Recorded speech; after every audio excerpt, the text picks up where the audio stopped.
নমস্কাৰ আমাৰ আজিৰ ভিডিঅ'টোলৈ আপোনালোক সকলোকে স্বাগতম জনাইছো আৰু আজিৰ ভিডিঅ'টোত আমি আলোচনা কৰিবলৈ গৈ আছো guidelines for polling agents in election process অৰ্থাৎ নিৰ্বাচনী প্ৰক্ৰিয়াত পোলিং এজেণ্টসকলৰ বাবে কি কি নিৰ্দেশাৱলী আছে তাৰ বিষয়ে আজি আমি আলোচনা কৰিম আজিৰ ভিডিঅ'ত আমাৰ মূল টপিক কেইটা কি সেই বিষয়ে অকমান চাই লওঁ প্ৰথমটো হ'ল appointment and revocation of polling agents অৰ্থাৎ পোলিং এজেণ্টক কোনে নিয়োগ কৰে আৰু কোনে তেওঁলোকৰ নিয়োগ বাতিল কৰিব পাৰে তাৰ বিষয়ে আলোচনা কৰিম then qualification for appointment polling agent হ'বলৈ কি যোগ্যতা থকা বাঞ্ছনীয় সেই বিষয়েও আলোচনা কৰিম then production of appointment letters আৰু নিয়োগ পত্ৰ পাবলৈ কি ফৰ্মছ ফিল আপ কৰিব লাগিব তাৰ বিষয়েও বিতংকৈ আলোচনা কৰিম then submission and complain system presiding অফিচাৰে ৰিচিপশ্যন চেণ্টাৰত কি ফৰ্ম ছাবমিট কৰিব লাগিব বা পোলিং এজেণ্টৰ সুবিধাৰ্থে কোনবোৰ ইমাৰ্জেঞ্চি কণ্টেক্ট তেওঁ ডিছপ্লে কৰি ৰাখিব লাগিব তাৰ বিষয়েও আলোচনা কৰিম then passes for polling agents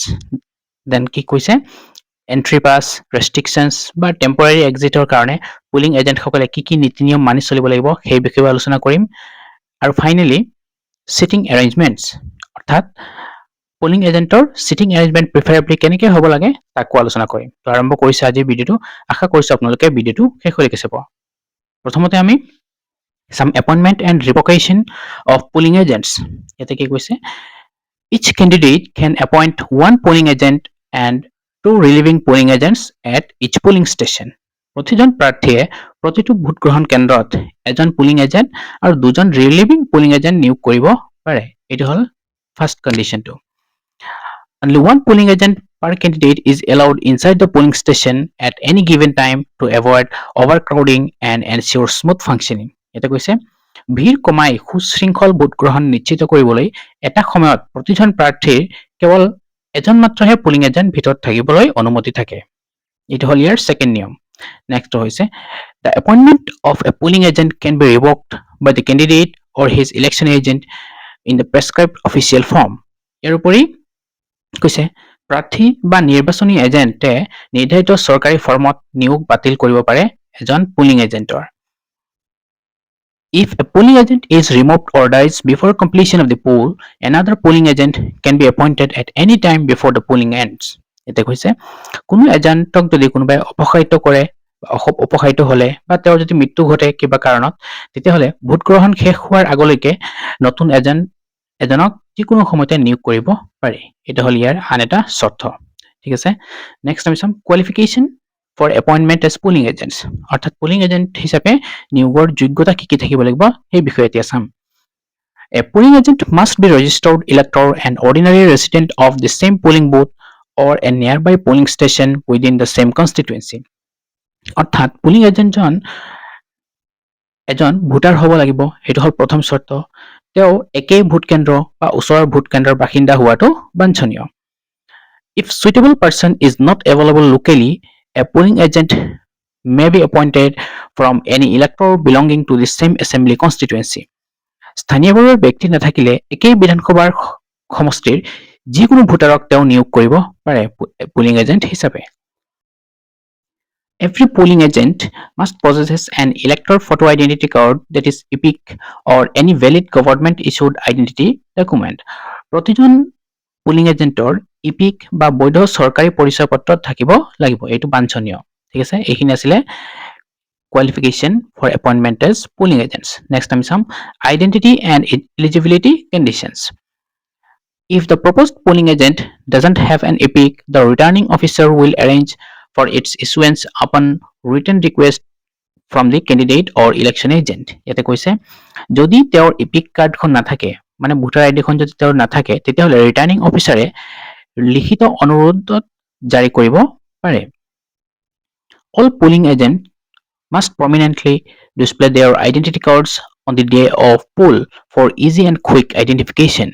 vote গ্ৰহণৰ দিনা পৰিচয় পত্ৰ স্পষ্টভাৱে প্ৰদৰ্শন কৰিব লাগিব প্ৰতিজন পোলিং এজেণ্টে যাতে ধুনীয়াকৈ আইডেণ্টিফাই বা ডিষ্টিংগুইছ কৰিব পাৰি There is no restriction of appointing local persons including Gram Panchayat members, municipal councillors or other local representatives as polling agents.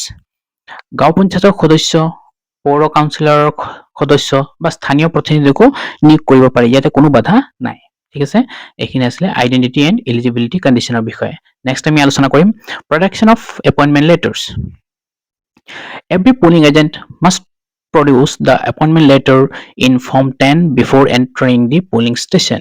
ইয়াতে কৈছে ভোট গ্ৰহণ কেন্দ্ৰত প্ৰৱেশৰ আগতে প্ৰতিজন পোলিং এজেণ্টে ফৰ্ম 10 যিখন ফৰ্ম আছে সেই ফৰ্মখন দাখিল কৰিব লাগিব। The presiding officer must verify that the appointment is valid for that specific polling station. আৰু পিছত প্ৰিচাইডিং অফিচাৰৰ কাম কি, তেওঁ নিয়োগৰ বৈধতাটো যাচাই কৰি চাব লাগিব।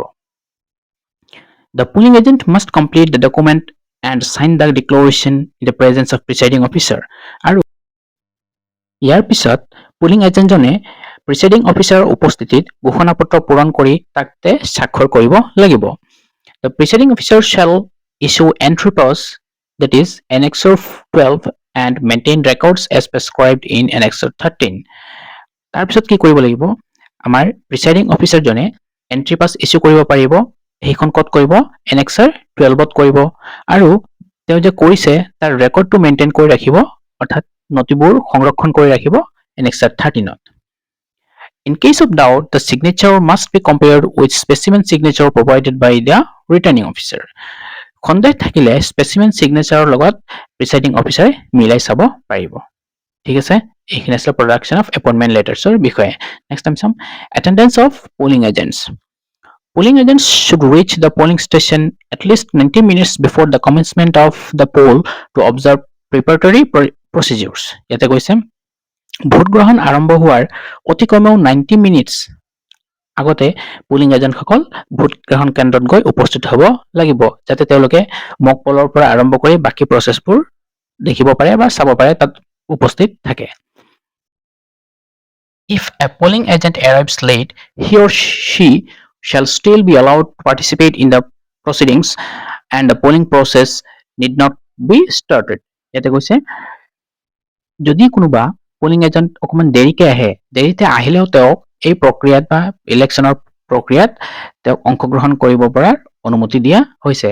আৰু ইয়াতে উল্লেখ কৰিছে যে আকৌ আমি যিটো প্ৰচেছ হৈ গ'ল বা মক পল আধা কৰিছিলোঁ তেওঁৰ কাৰণে আকৌ নতুনকৈ ষ্টাৰ্ট কৰিব লাগিব, এনেকুৱা কোনো কথা নাই। তেওঁ যিমানখিনি পাইছে পাব, কিন্তু আমি আকৌ কৰিব নালাগে। যিকেইজন প্ৰেজেণ্ট আছিলে সেইকেইজনৰ উপস্থিত কৰিলেই হ'ল। ঠিক আছে, এইখিনি হ'ল আমাৰ এটেণ্ডেঞ্চ অফ পোলিং এজেণ্টৰ বিষয়ে। নেক্সট আমি চাম movement and monitoring. A polling agent or relieving agent movement sheet must be maintained at each polling station. ইয়াতে কৈছে প্ৰতিটো ভোট গ্ৰহণ কেন্দ্ৰত মুভমেণ্ট শ্বীট এখন সংৰক্ষণ কৰিব লাগে। Every polling agent is required to sign indicating time of arrival and departure. প্ৰতিজন পোলিং এজেণ্টে আগমন আৰু প্ৰস্থানৰ সময়ত স্বাক্ষৰৰ সৈতে উল্লেখ কৰিব লাগে। The presiding officer shall submit this movement sheet at the EVM reception center along with other documents. আৰু তাৰপিছত কি কৰিব লাগিব, প্ৰিচাইডিং অফিচাৰে এই শ্বীটটো য'ত নেকি তেওঁলোকে পোলিং এজেণ্ট কেইজনে চিগনেচাৰ কৰিছে সেইটো EVM ৰিচেপশ্যন চেণ্টাৰত জমা দিব লাগিব। The contact numbers of RO, that is returning officer, additional returning officer, police officers, sector officers and control room must be displayed for immediate complaint reporting. অভিযোগ দাখিলৰ বাবে RO, ARO, আৰক্ষী বা ছেক্টৰ অফিচাৰ, কণ্ট্ৰল ৰুম আদিৰ নম্বৰবোৰ বাহিৰতে display কৰিব লাগিব। এইটো প্ৰিচাইডিং অফিচাৰৰ কাম, যাতে পোলিং এজেণ্টসকলৰ সুবিধা হয়। ঠিক আছে, নেক্সট আমি চাম passes for polling agents. প্ৰথম কৈছে every polling agent admitted into the polling station must be provided with an entry pass or permit. অৰ্থাৎ প্ৰতিজন পোলিং এজেণ্টক এণ্ট্ৰি পাছ বা পাৰ্মিট দিয়া বাধ্যতামূলক, মানে এণ্ট্ৰি পাছ নোহোৱাকৈ তেওঁলোক পোলিং ষ্টেচনৰ ভিতৰত সোমাব নোৱাৰিব। This allows regulated entry and exit whenever necessary. ই নিয়ন্ত্ৰিত প্ৰৱেশ আৰু প্ৰস্থান নিশ্চিত কৰে। Polling agents must ensure that they do not take any copy of the electoral roll outside the polling station. ভোটাৰৰ তালিকাৰ কোনো প্ৰতিলিপি যাতে তেওঁলোকে বাহিৰলৈ নিব নোৱাৰে তাৰ প্ৰতি আমাৰ প্ৰিচাইডিং অফিচাৰে লক্ষ্য কৰিব লাগে। এইটো হ'ল পোলিং এজেণ্টছৰ পাছেছৰ বিষয়ে। নেক্সট আমি চাম restrictions and temporary exit. Polling agents may leave the polling station temporarily for personal needs and re-enter later. ইয়াতে কৈছে কোনোবা ব্যক্তিগত প্ৰয়োজনত সাময়িকভাৱে বাহিৰত গৈ পুনৰ প্ৰৱেশ কৰিব পাৰে, ইয়াৰ কাৰণে প্ৰভিজন আছে। কিন্তু ইয়াতে এটা কথা আছে ঠিক আছে, it must be ensured that only one polling agents per candidate is present inside the polling station at any time. কিন্তু এটা সময়ত এজন প্ৰাৰ্থীৰ কেৱল এজন এজেণ্টকহে ভিতৰত থাকিব দিব, যিহেতু ৰিলিভিং এজেণ্ট তেওঁ থৈ গ'লেও তাতে এজনৰ সলনি দুজন থাকিব নোৱাৰে বা তেওঁ অহাৰ পিছতো সেইজন থাকিব নোৱাৰে। যেতিয়া তেওঁ ৰিটাৰ্ণ হৈ যাব, ৰিলিভিং এজেণ্টজনক আকৌ যাব দিব লাগিব, মানে এট এ টাইম মাত্ৰ এজনহে থাকিব পাৰিব পাৰ কেণ্ডিডেট। ঠিক আছে, এইটো আছিলে কিছুমান ৰেষ্ট্ৰিকশ্যনছ এণ্ড টেম্পৰাৰী এক্সিটৰ বিষয়ে। নেক্সট আমি চাম did you still end the poll. ইয়াতে প্ৰথমে কি কৈছে, polling agent should remain present in the polling station till the end of voting. অৰ্থাৎ ভোটদান প্ৰক্ৰিয়া একেবাৰে শেষ নোহোৱা পৰ্যন্ত পুলিং এজেণ্টসকল ভোট গ্ৰহণ কেন্দ্ৰত উপস্থিত থাকিব লাগে। They must observe the sealing of EVMs and sign necessary declarations. তেওঁলোকে EVM সিল কৰাৰ সময়ত লক্ষ্য কৰিব লাগে আৰু ঘোষণাপত্ৰ যোনবোৰ দিয়ে প্ৰিচাইডিং অফিচাৰ্ছ ডায়েৰী বা ৰিপৰ্ট, সেইবোৰত তেওঁলোকৰ নিজৰ যথাস্থানত ছিগনেচাৰ কৰিব লাগে। এইটো হ'ল তেওঁলোকৰ ডিউটিজ। নেক্সট আমি চাম prohibited items and conduct. The use of mobile phones, cordless phones, or any wireless devices inside the polling station is strictly prohibited. অৰ্থাৎ মোবাইল ফোন, কোনো কৰ্ডলেছ ফোন বা ৱায়াৰলেছ ডিভাইচ সম্পূৰ্ণৰূপে নিষিদ্ধ ভোট গ্ৰহণ কেন্দ্ৰৰ ভিতৰত। No polling agent should communicate or send out information indicating which voters have voted or not. কোন ভোটাৰে ভোট দিলে বা নিদিলে সেই তথ্য যাতে বাহিৰলৈ পঠাব নোৱাৰে তাৰ প্ৰতি আমাৰ প্ৰিচাইডিং অফিচাৰজনে লক্ষ্য ৰাখিব লাগিব। ঠিক আছে, নেক্সট আমি চাম seating arrangements of polling agents. অৰ্থাৎ পুলিং এজেণ্টসকলৰ আসন ব্যৱস্থা কেনেকুৱা ধৰণৰ হ'ব লাগে। The sitting arrangement should allow polling agents to see the face of voters entering the polling station and observe the entire polling process.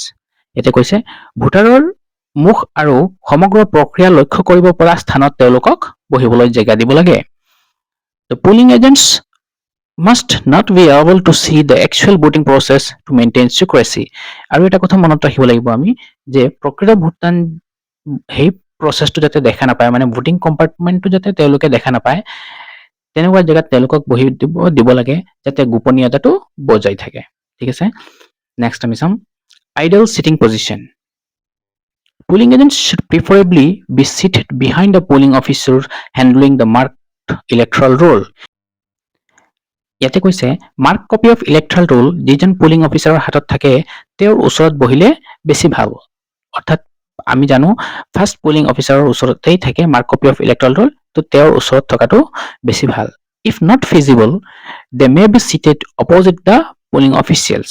কিন্তু যদি তাত জেগা নাথাকে বা বহাৰ অসুবিধা থাকে তেতিয়াহ'লে তেওঁলোকক পুলিং অফিচিয়েলছ যোনসকল থাকিব ফাৰ্ষ্ট, ছেকেণ্ড আৰু থাৰ্ড পুলিং, তেওঁলোকৰ বিপৰীত দিশতো বহুৱাব পাৰে, কিন্তু পৰাপক্ষত তেওঁলোকৰ পিছফালে বহুৱাটো ভাল। আগৰ ভিডিঅ'ত আমি দেখাই আহিছিলোঁ কেনেকৈ বহাব লাগে, তাৰ এৰেঞ্জমেণ্টটো দেখাই আহিছিলোঁ। যিসকলে আগৰ ভিডিঅ'টো চাই কাইণ্ডলি আগৰ ভিডিঅ'টো চাই ল'ব। নেক্সট আমি চাম special চিটুৱেশ্যনছ। In case of limited space or large number of polling agents, the presiding officer should consult the observer.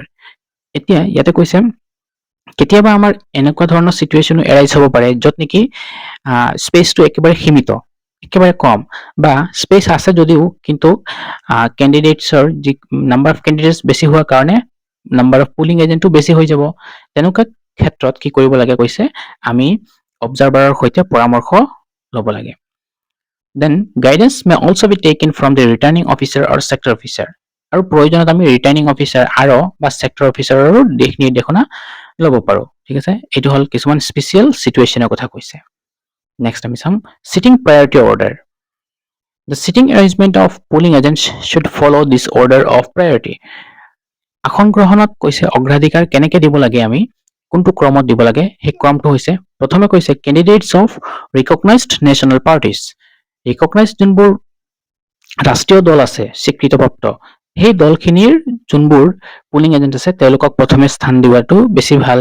Then candidates of recognised state parties, তাৰপিছত স্বীকৃতপ্ৰাপ্ত ৰাজ্যিক যোনবোৰ দল আছে, দলৰ প্ৰাৰ্থী আছে, তেওঁলোকৰ এজেণ্টসকলক বহিবলৈ দিব লাগে। দেন কেণ্ডিডেটছ অফ আদাৰ state parties permitted to use symbols, তাৰপিছত কৈছে অন্যান্য যোনবোৰ ৰাজ্যিক দল আছে সেইসকলক বহিব দিব লাগে। দেন ফ'ৰ্থত কোন আছে candidates of registered unrecognised parties, যোনবোৰ আনৰিকগনাইজ অস্বীকৃতপ্ৰাপ্ত যোনবোৰ দল আছে সেইসকলৰ এজেণ্টসকলক বহিবলৈ দিব লাগে।